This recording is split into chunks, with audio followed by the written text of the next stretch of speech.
আপনি বাপ আপনার ছেলেকে বলছেন, বাবা বলো তো দেখি সরেও তো অজগরটি আসছে তেরে, ছেলেকে ভয় দেখানোর দরকার নাই। আপনি আপনার ছেলেকে এগুলা কেন শিখাচ্ছেন? আপনি আপনার ছেলেকে শিখাবেন, বাবা বলো তো দেখি সরেও তো অজগরের নামাজ পড়ি।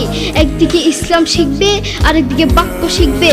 আপনি আপনার ছেলেকে কিছু কবিতা শিখাচ্ছেন, বাবা বলো তো দেখি ওই দেখা যায় তাল গাছ, ওই আমাদের গা, ওইখানেতে বাস করে কানা বগিচা।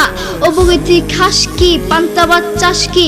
পান্তা আমি পাই না, পুঁটি মাছ পান্তা আমি খাই না, পুঁটি মাছ পাই না। একটা যদি পাই ধরে গাবুস কুবুস খাই, গাবুস কুবুস খাওয়া লাগবে না। আপনি বলেন আপনার ছেলে এটা থেকে কি শিখলো?